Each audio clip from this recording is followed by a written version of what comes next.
अस्सलामुअलैकुम। उम्मीद है मेरी छोटी सी यूट्यूब फैमिली बिल्कुल खैरियत से होगी।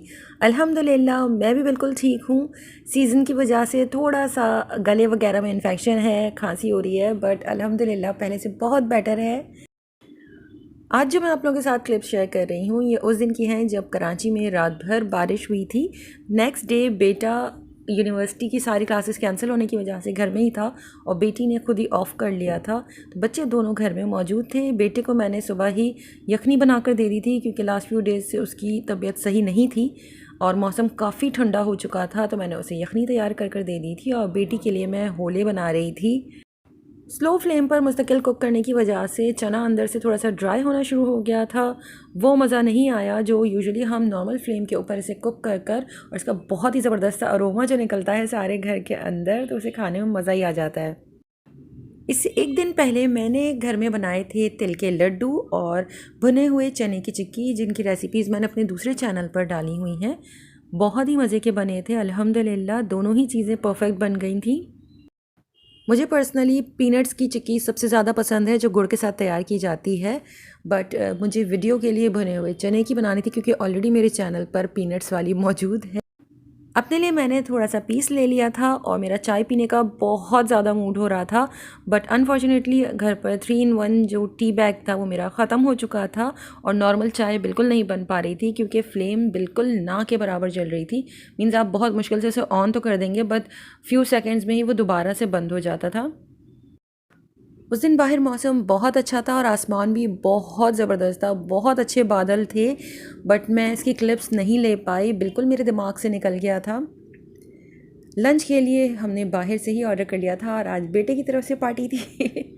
बेटे ने अपनी पॉकेट मनी से ही हम लोगों के लिए लंच किया था ऑर्डर, तो हमने ओपीटीपी से बर्गर और फ्राइज़ मंगा लिए थे जो कि काफ़ी देर से आए थे, जिसकी वजह से हमें फूड पांडा से भी सॉरी के मैसेज के साथ थोड़ी सी अमाउंट रिटर्न मिली है। बेटी इसे निकाल रही थी और तकरीबन सारे ही फ्राइज़ बैग के अंदर गिर गए थे और आपने स्टार्ट में देखा होगा कि बेटी ने बहुत वियर्ड किस्म का ग्लव्स पहना हुआ था, तो वो अपना ग्राफिक का काम कर रही थी टैबलेट के ऊपर और इस टैबलेट के साथ काम करने के लिए इस तरह का ये ग्लव्स यूज़ किया जाता है। बैग में से तमाम फ्राइज़ निकाल कर हमने कप में भर लिए थे और अब हम अपना लंच एंजॉय कर रहे थे क्योंकि गैस बिल्कुल भी नहीं थी और मेरे पास कुछ भी ऐसा लेफ़्ट ओवर घर में बचा हुआ नहीं था जो कि मैं माइक्रो में गर्म कर और हम लोग खाना खा लेते।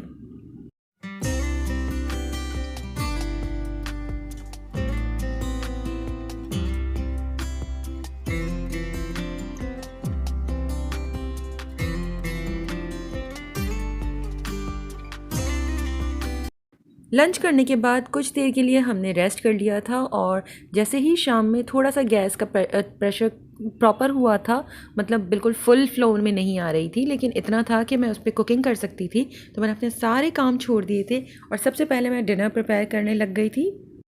मैंने बना लिया था फ्राई कीमा, और कीमा ऐसी डिश होती है जो अगर लो फ्लेम पे भी कुक की जाए तो अल्हम्दुलिल्लाह अच्छी तरह से डन हो जाता है। तो मैंने थोड़े से तेल के अंदर लहसुन अदरक का पेस्ट और तली हुई प्याज ऐड कर दी थी क्योंकि अगर मैं प्याज को ब्राउन करने की कोशिश में लगी रहती और गैस का प्रेशर फिर लो हो जाता तो मेरी बाकी की कुकिंग रह जाती। अच्छी तरह से मिक्स करने के बाद मैंने इसके अंदर फ्रीज़ किया हुआ अपना टोमेटो पेस्ट डाल दिया था और उसे कवर कर कुछ देर रख दिया ताकि टोमेटो पेस्ट अच्छी तरह से मेल्ट हो जाए।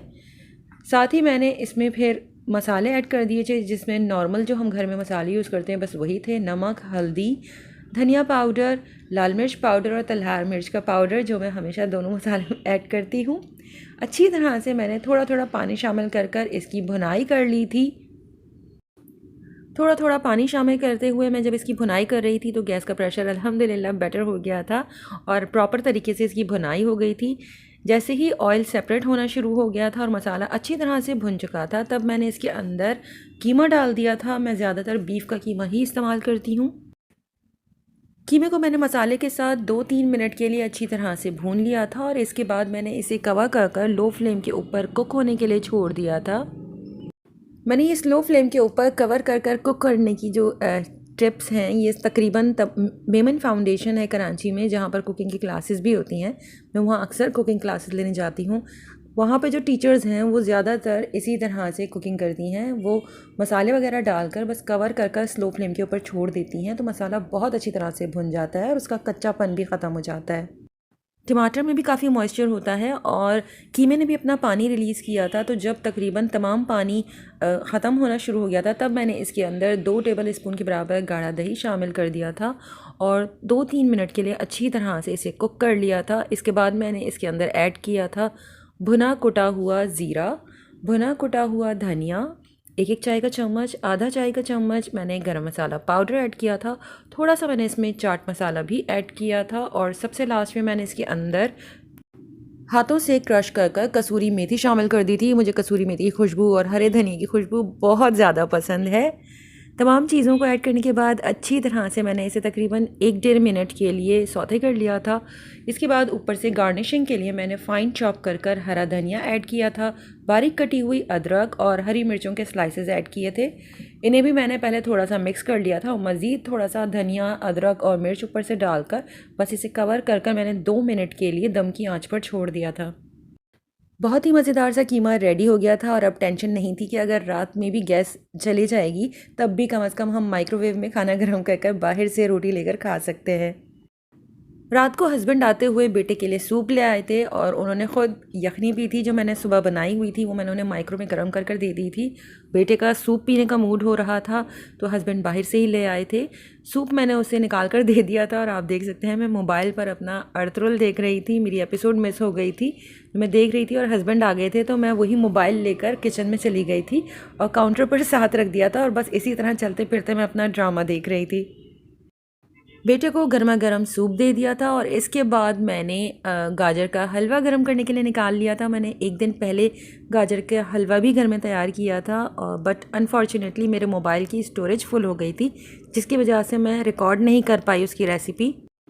बहुत मज़ेदार हलवा तैयार हुआ था अल्हम्दुलिल्लाह और इसमें मैंने कोई खोया यूज़ नहीं किया है, ना ही कोई मिल्क पाउडर यूज़ किया था और आप देख सकते हैं बिल्कुल इसमें खोए वाला लुक आ रहा है।